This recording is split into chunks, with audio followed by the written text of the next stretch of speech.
नमस्कार दोस्तों, आज का हमारा जो टॉपिक है वो है कि भारतीय संविधान की प्रस्तावना। आज का टॉपिक है प्रस्तावना। इसी को ही हम कहेंगे उद्देशिका। इसी को हम क्या कहेंगे? उद्देशिका। भारतीय संविधान की प्रस्तावना या उद्देशिका, इसी को कहेंगे। अब हम देखेंगे भारतीय संविधान की जो प्रस्तावना है वो हमारे भारतीय संविधान के निर्माताओं के विचारों का उल्लेख है कि किस प्रकार से उनके विचार थे, किस प्रकार से भारतीय संविधान के अंदर क्या क्या प्रावधान वो जोड़ना चाहते थे। ये भारतीय संविधान की प्रस्तावना में देखने को मिलता है, क्योंकि भारतीय संविधान की जो प्रस्तावना है, प्रस्तावना भारतीय संविधान के एक कुंजी है। इसी के अंदर इसका पूरे भारतीय संविधान का सार है। भारतीय संविधान की प्रस्तावना न्याय योग्य नहीं है, क्योंकि इस प्रस्तावना के आधार पर किसी का कोई निर्णय नहीं लिया जा सकता। ये न्यायालय में वाद योग्य नहीं है। तो हम भारतीय संविधान की प्रस्तावना का विस्तार से उल्लेख करेंगे। प्रारंभ करते हैं भारतीय संविधान की प्रस्तावना का प्रारंभ रूप। हम भारत के लोग, हम भारत के लोग, हम भारत के लोग, हम भारत के लोग से तात्पर्य है, हम भारत के लोग से तात्पर्य है, हम भारत के लोग से तात्पर्य है कि भारत में अंतिम शक्ति, भारत में अंतिम शक्ति, भारत में अंतिम शक्ति, अंतिम शक्ति, अंतिम शक्ति है वो जनता में निहित है। जनता में निहित है, जनता में निहित है। अंतिम शक्ति किस में निहित है? जनता में निहित है। कि हम भारत के लोग से तात्पर्य भारत में अंतिम शक्ति है वो जनता में निहित है। और सर्वोच्च शक्ति, सर्वोच्च शक्ति, सर्वोच्च शक्ति वो है वो संविधान में। सर्वोच्च शक्ति संविधान में, सर्वोच्च शक्ति है वो किसमें है? संविधान में निहित है। हम भारत के लोग, भारत के लोग हैं। यह शब्द, इसका शाब्दिक या अर्थ तात्पर्य जो सुनते हैं कि भारत में जो अंतिम शक्ति है वो किसमें निहित है? जनता में निहित है। और सर्वोच्च शक्ति है वो किसमें है? संविधान में निहित है। किसमें निहित है? संविधान में निहित है। इस प्रकार से देखें कि भारतीय संविधान के अंदर, भारतीय संविधान की प्रस्तावना में भारत शब्द का, भारत शब्द का दो बार, भारत शब्द का दो बार उल्लेख किया गया है। दो बार उल्लेख किया गया है भारत शब्द का। भारत शब्द का भारतीय संविधान की प्रस्तावना में दो बार उल्लेख किया गया है। अब हम देखें कि भारतीय संविधान की प्रस्तावना में संपूर्ण प्रभुत्व, संपूर्ण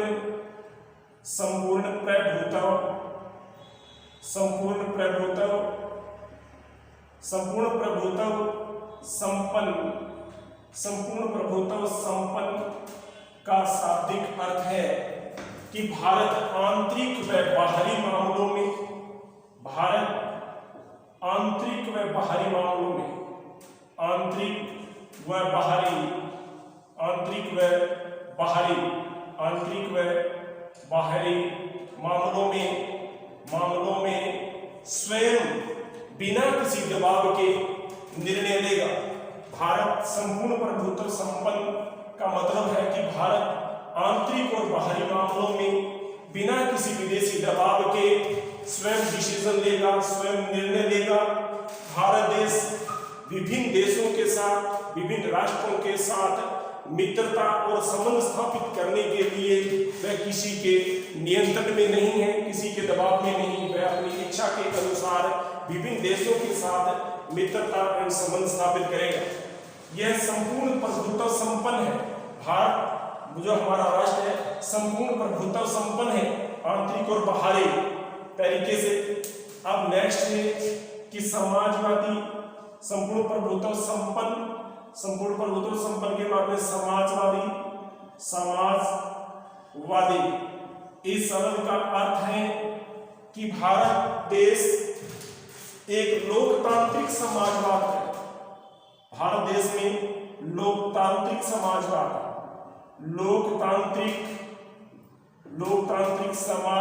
है। लोकतांत्रिक समाजवाद की स्थापना की गई है क्योंकि लोकतांत्रिक समाजवाद के अंदर उत्पादन के साधनों पर सरकार का नियंत्रण होता है। उत्पादन के साधनों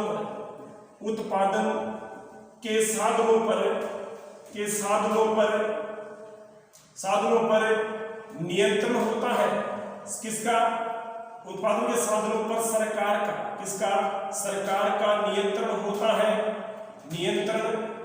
है लेकिन इतना कठोर नहीं होता है। जबकि साम्यवादी समाजवाद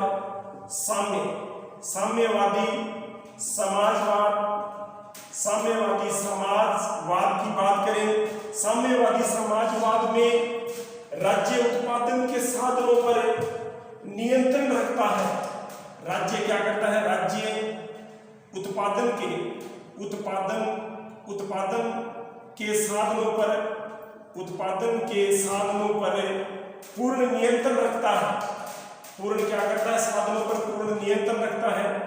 पूर्ण नियंत्रण रखता है। इस प्रकार से भारत के अंदर इन दोनों का मिश्रित रूप को अपनाया गया है कि भारत में लोकतांत्रिक समाजवाद है कि जो उत्पादन के साधन है उन पर नियंत्रण है लेकिन इतना कठोर नियंत्रण नहीं है। और इधर देखिए कि साम्यवादी समाजवाद में उत्पादन के साधनों पर पूर्णतः कठोर नियंत्रण है। तो हमने इनके दोनों के बीच का रास्ता अपनाया है, उसको बोलेंगे मिश्रित। किसको बोलेंगे? मिश्रित अर्थव्यवस्था बोलेंगे या मिश्रित समाजवाद क्या बोलेंगे कि इस प्रकार से उत्पादन के साधनों पर राज्य सरकार का नियंत्रण है लेकिन इतना कठोर नहीं। अब बात करें हम संपूर्ण संप्रभुत्व संपन्न समाजवाद की कर ली। अब जिक्र करते हैं पंथ निरपेक्ष का। पंथ निरपेक्ष शब्दावली का अर्थ है कि भारत देश एक धर्म निरपेक्ष राष्ट्र है या पंथ निरपेक्ष राष्ट्र है। भारत का अपना कोई या राज्य का अपना कोई राष्ट्रीय धर्म नहीं है। देश का अपना कोई राजकीय बोल दे चाहे राष्ट्रीय बोल दे, अपना कोई राष्ट्रीय धर्म नहीं है क्योंकि भारत विभिन्न धर्म जाति संप्रदायों के लोगों के निवास स्थान का देश है। इसमें विभिन्न धर्म और जाति मजहब के लोग निवास करते हैं, इसलिए व्यक्ति का कोई धर्म है वह व्यक्तिगत है। कोई धर्म है वो व्यक्तिगत है। राष्ट्र का अपना कोई राष्ट्रीय धर्म नहीं है। कोई भी व्यक्ति किसी भी मजहब को अपना सकता है, अपना धर्म मान सकता है, इसमें किसी प्रकार का कोई दबाव नहीं। बात करें पंथ निरपेक्ष शब्द की, भारतीय संविधान की प्रस्तावना में ही पंथ निरपेक्ष शब्द का उल्लेख किया गया है। बाकी भारतीय संविधान के अंदर पंथ निरपेक्ष शब्द का कहीं उल्लेख नहीं किया गया है। अब संपूर्ण समाजवादी पंथ निरपेक्ष। नेक्स्ट शब्द है लोकतंत्रात्मक। लोकतंत्रात्मक का मतलब है लोगों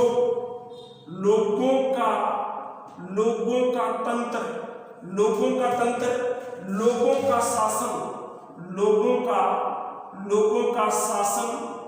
अब देखिए लोगों का लोकतंत्र, लोगों का शासन, इसलिए इस लोकतंत्र को बहुत ही अच्छे तरीके से डिफाइन करने के लिए अमेरिका के राष्ट्रपति अब्राहम लिंकन ने कहा कि लोकतंत्र लोगों का, या कहें कि लोकतंत्र जनता के लिए और जनता के द्वारा शासन है, उसको हम क्या कहेंगे? लोकतंत्रात्मक शासन व्यवस्था कहेंगे। कैसी शासन व्यवस्था कहेंगे? लोकतंत्रात्मक शासन व्यवस्था, जिसमें जिसमें जनता के द्वारा जनता के लिए जो शासन होता है उसके अंदर हम क्या बोलेंगे, उसको शासन व्यवस्था को लोकतंत्रात्मक। भारत में लोकतंत्रात्मक शासन व्यवस्था को अपनाया गया है। नेक्स्ट जो शब्दावली आती है वो है गणतंत्र। गणतंत्र शब्द का अर्थ है इसमें दिया गया है कि देश का राष्ट्राध्यक्ष, देश का यानी भारत का कहें, भारत का राष्ट्राध्यक्ष वंशानुगत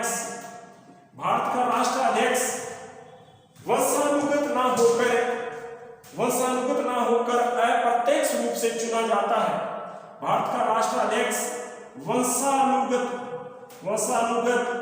नहीं होकर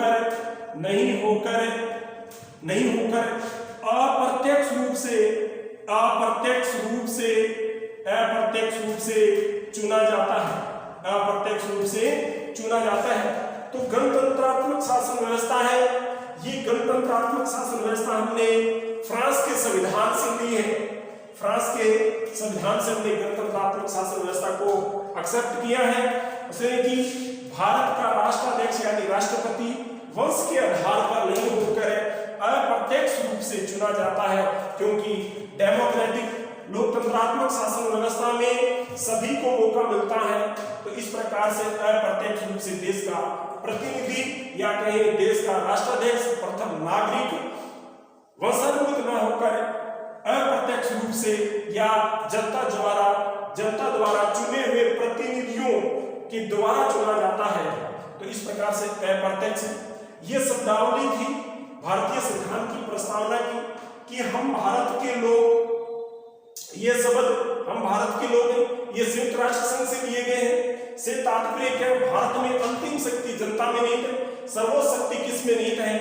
संविधान में। सर्वशक्ति वो किस में है? संविधान में।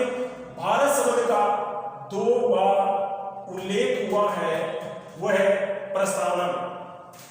संपूर्ण प्रभुत्व संपन्न समाजवाद। संपूर्ण प्रभुत्व संपन्न का अर्थ होता है कि भारत या हमारा राष्ट्र पूर्ण प्रभुत्व संपन्न है। क्योंकि वह आंतरिक और बाहरी मामलों में डिसीजन स्वयं लेगा बिना किसी दबाव के। भारत देश स्वयं डिसीजन लेगा बिना किसी दबाव के। नेक्स्ट है समाजवादी। भारत के अंदर लोकतांत्रिक समाजवाद को अपनाया गया है। उत्पादन के साधनों पर सरकार का नियंत्रण है, लेकिन इतना कड़ा नियंत्रण नहीं है। जबकि हमें साम्यवादी समाजवाद को देखें तो राज्य उत्पादन के साधनों पर पूर्ण नियंत्रण रखता है, कठोर नियंत्रण है। तो हमने इन दोनों के बीच के रिश्ते को अपनाया, मिश्रित। नेक्स्ट पंथ निरपेक्ष की बात करें, देश का अपना कोई राष्ट्रीय धर्म नहीं है। देश का अपना कोई राष्ट्रीय धर्म नहीं है, कोई व्यक्ति किसी भी धर्म को मान सकता है। पंथ निरपेक्ष शब्द का ओनली मात्र आपको प्रस्तावना में ही उल्लेख मिलेगा।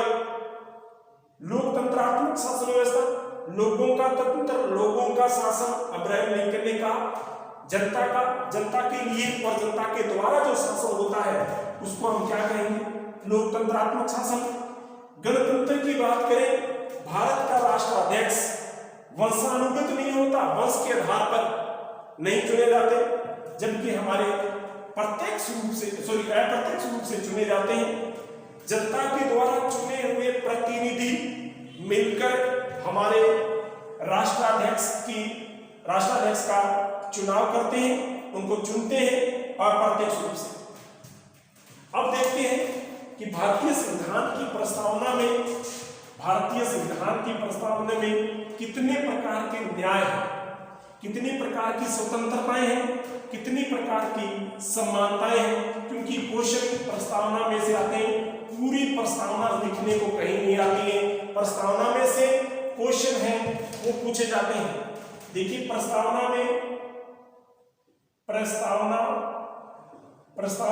3 प्रकार के न्याय हैं। प्रस्तावना में 3 प्रकार के, कितने प्रकार के न्याय हैं? 3 प्रकार के न्याय हैं। ये 3 प्रकार के न्याय कौन-कौन से? नंबर 1 सामाजिक, कौन सा है? सामाजिक। नंबर 2 आर्थिक। नंबर 3 राजनीतिक। नंबर 3 राजनीतिक। ये 3 प्रकार के सामाजिक, आर्थिक और राजनीतिक 3 प्रकार के न्याय हैं। 3 प्रकार के न्याय। कितने प्रकार के न्याय हैं? 3 प्रकार के न्याय हैं। 3 प्रकार के न्याय हैं: सामाजिक न्याय, आर्थिक न्याय और राजनीतिक न्याय। प्रस्तावना में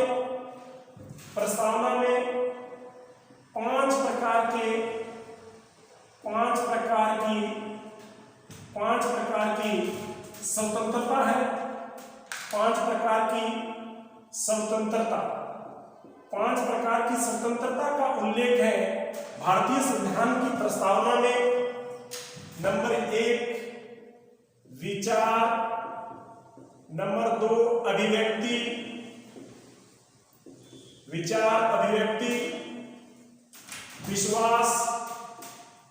विश्वास, धर्म, 5 नंबर है उपासना। ये 5 प्रकार की स्वतंत्रताओं का उल्लेख भारतीय संविधान की प्रस्तावना में किया गया है। विचार की अभिव्यक्ति, विश्वास, धर्म और उपासना। अब देखिए, प्रस्तावना में 2 प्रकार की समानता है। 2 प्रकार की समानता का उल्लेख किया गया है। ये 2 प्रकार की समानताएं कौन कौन सी हैं? प्रतिष्ठा और अवसर की। प्रतिष्ठा नंबर 1, नंबर 2 है अवसर की। नंबर 2 है अवसर की समानता। प्रतिष्ठा और अवसर की समानता है। अब देखिए, ये कुछ संकल्प हैं, आदर्श है कि सभी व्यक्ति गरिमामयपूर्ण और क्या कहें कि राष्ट्र की गरिमा और एकता और अखंडता को बनाए रखें। एकता और अखंडता को बनाए रखें या बनाए रखने वाले सुनिश्चित बंधुता या भाईचारे की भावना।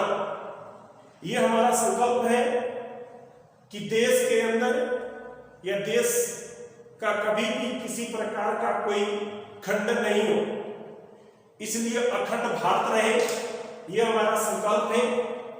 अब बात करें कि भारतीय संविधान के अंदर या भारतीय संविधान 26 नवंबर 1949 को मार्गशीर्ष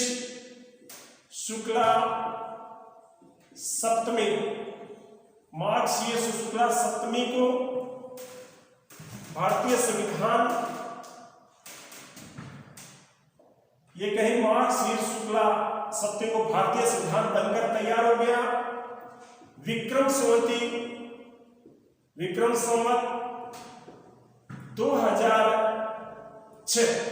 कई बार क्वेश्चन पूछ लिया जाता है कि भारतीय संविधान किस संवत को बनकर तैयार हो गया, तो विक्रम संवत 2006 मार्गशीर्ष शुक्ला सप्तमी को 26 नवंबर 1949 को भारतीय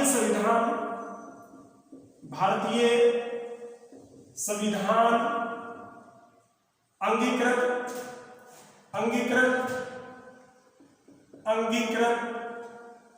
अधिनियमित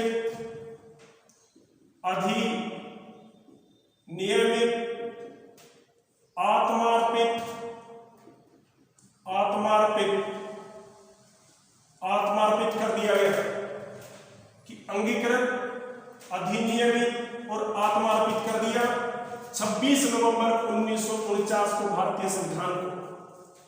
इसी 26 नवंबर 1949 को भारतीय संविधान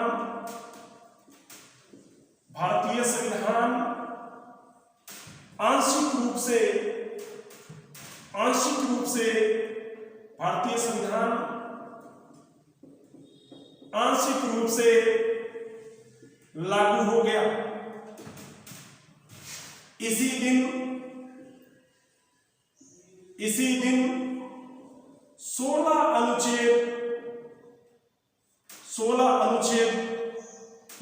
अनुच्छेदों को लागू कर दिया गया, जिनमें प्रमुख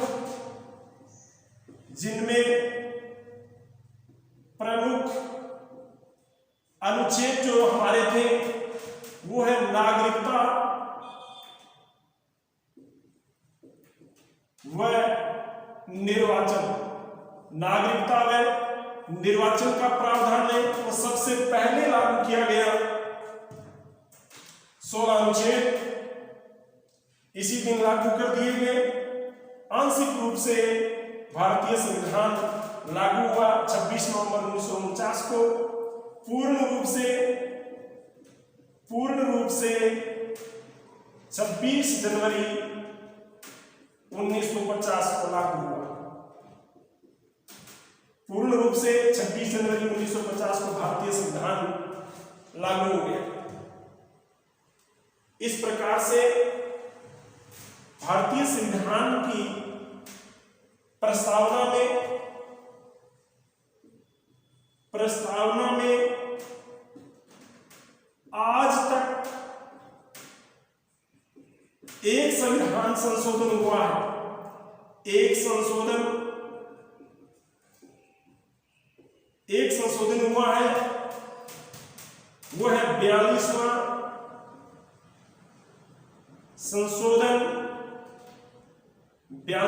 संविधान संशोधन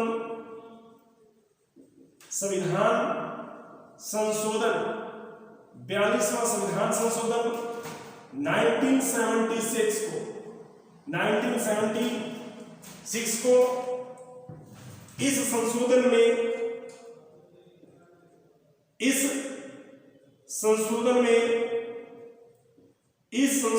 में भारतीय संविधान की प्रस्तावना में भारतीय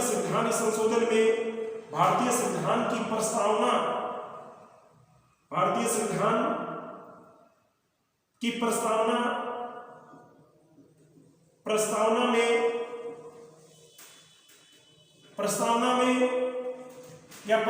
के प्रथम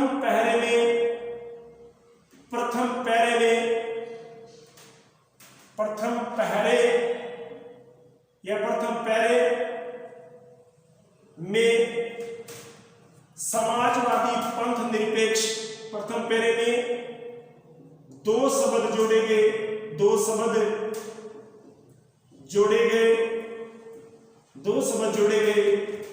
नंबर 1 पंथ निरपेक्ष समाजवाद,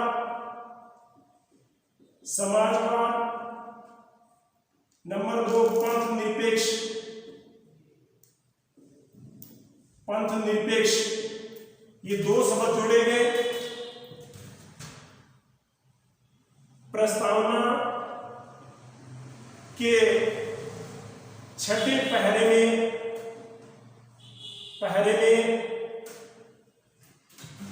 एक शब्द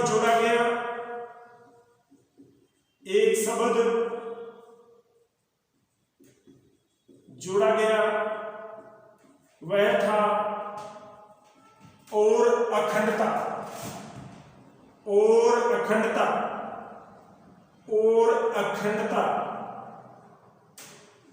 ये शब्द भारतीय संविधान की प्रस्तावना में जोड़े गए। देखिए दोस्तों, भारतीय संविधान की प्रस्तावना में आज तक एक बार संशोधन हुआ है, वह 42वां संविधान संशोधन 1976। इस संशोधन के माध्यम से प्रस्तावना के प्रथम पैरे में कैसे भी पूछा जा सकता है, सीक्वेंस पूछी जा सकती है, कौन से पैरे में कौन सा शब्द जोड़ा गया है वो पूछा जा सकता है। तो प्रथम पैरे में दो शब्द जोड़े गए, समाजवादी और पंथ निरपेक्ष। प्रस्तावना के छठे पैरे में एक शब्द जोड़ा गया, वह था और अखंडता शब्द इसमें जोड़ा गया। इस प्रकार से भारतीय संविधान की प्रस्तावना में आज तक एक बार संशोधन हुआ है। अब देखिए, इस संशोधन को लेके दो वाद हुए हैं। एक 1960 के अंदर इंद्रू बेरीवारी मामला 1960 के अंदर, उसमें सर्वोच्च न्यायालय ने निर्णय दिया कि प्रस्तावना भारतीय संविधान का अंग नहीं है। प्रस्तावना भारतीय संविधान का अंग नहीं है। 1960 में एक वाद आया, इंद्रू बेरी बारी मामला, इंद्रू बेरी बारी मामला। इस मामले में सर्वोच्च न्यायालय ने निर्णय दिया। सर्वोच्च न्यायालय ने निर्णय दिया कि प्रस्तावना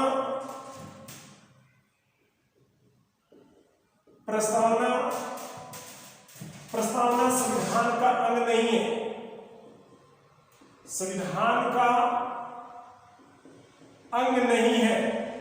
प्रस्तावना संविधान का अंग नहीं है। 1973 में केशवानंद भारत बनाम केरल राज्य, केशवानंद भारती बनाम केरल राज्य, इसमें सर्वोच्च न्यायालय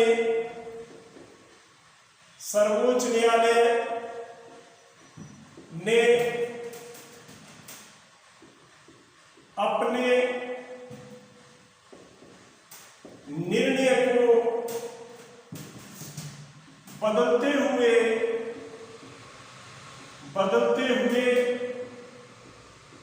कहा कि प्रस्तावना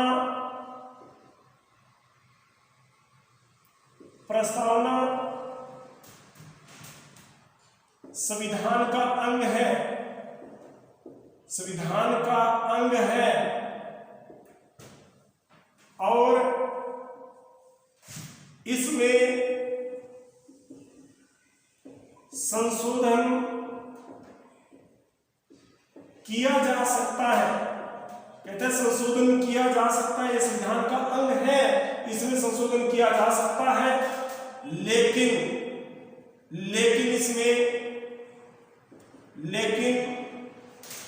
इसके मूलभूत ढांचे में, मूलभूत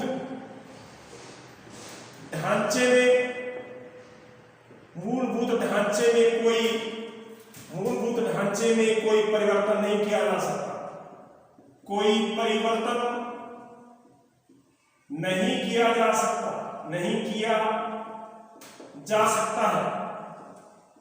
कोई परिवर्तन नहीं किया जा सकता है। इस प्रकार से इसमें संशोधन तो किया जा सकता है, लेकिन इसके मूलभूत ढांचे में कोई परिवर्तन नहीं किया जाएगा। ये दो वाद थे। 1960 में इंद्रू बेरीवारी मामला सर्वोच्च न्यायालय ने दिया कि प्रस्तावना संविधान का अंग नहीं है। 1973 में केशवानंद भारती बनाम केरल राज्य, सर्वोच्च न्यायालय ने अपने निर्णय को बदलते हुए कहा कि प्रस्तावना संविधान का अंग है, इसमें संशोधन किया जा सकता है, लेकिन इसके मूलभूत ढांचे में परिवर्तन नहीं किया जा सकता। अब इसकी परिभाषाएं कि प्रस्तावना भारतीय संविधान की आत्मा है। प्रस्तावना भारतीय संविधान की आत्मा है। ये पंडित जवाहरलाल नेहरू जी ने कहा। दूसरी है कि प्रस्तावना हमारे दीर्घकालीन सपनों का विचार है। प्रस्तावना हमारे दीर्घकालीन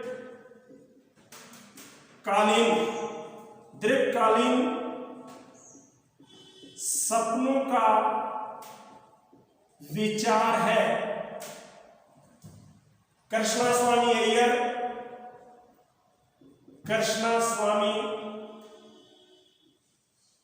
अय्यर प्रस्तावना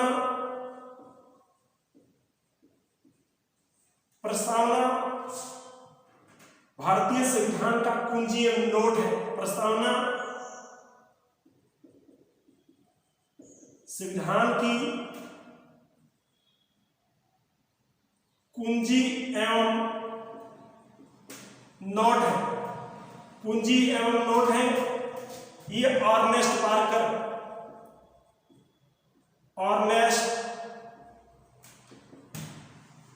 बार्कर ने कहा प्रस्तावना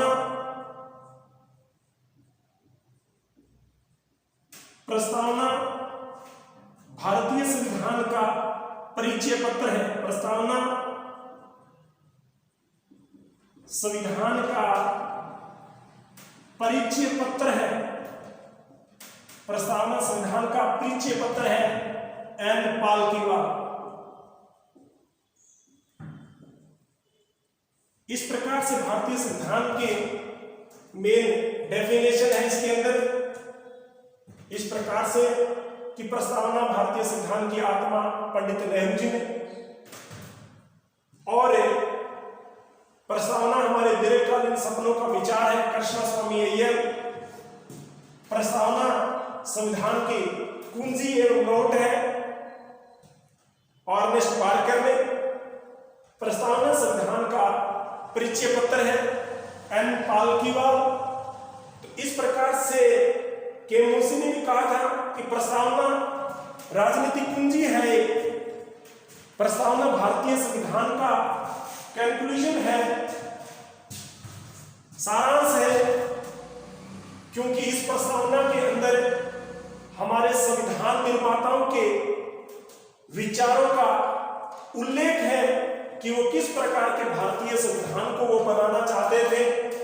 इस भारतीय संविधान की प्रस्तावना के अंदर पूरा सारांश है कि वो हमारे विचारक किस प्रकार का संविधान चाहते थे। तो इस प्रकार से भारतीय संविधान की प्रस्तावना की जो भाषा है वो हमने ऑस्ट्रेलिया से ली है। कहां से ली है? प्रस्तावना की भाषा जो हमने ऑस्ट्रेलिया के संविधान से ली है कि भारतीय संविधान की ये हमारी भाषा जो है ये।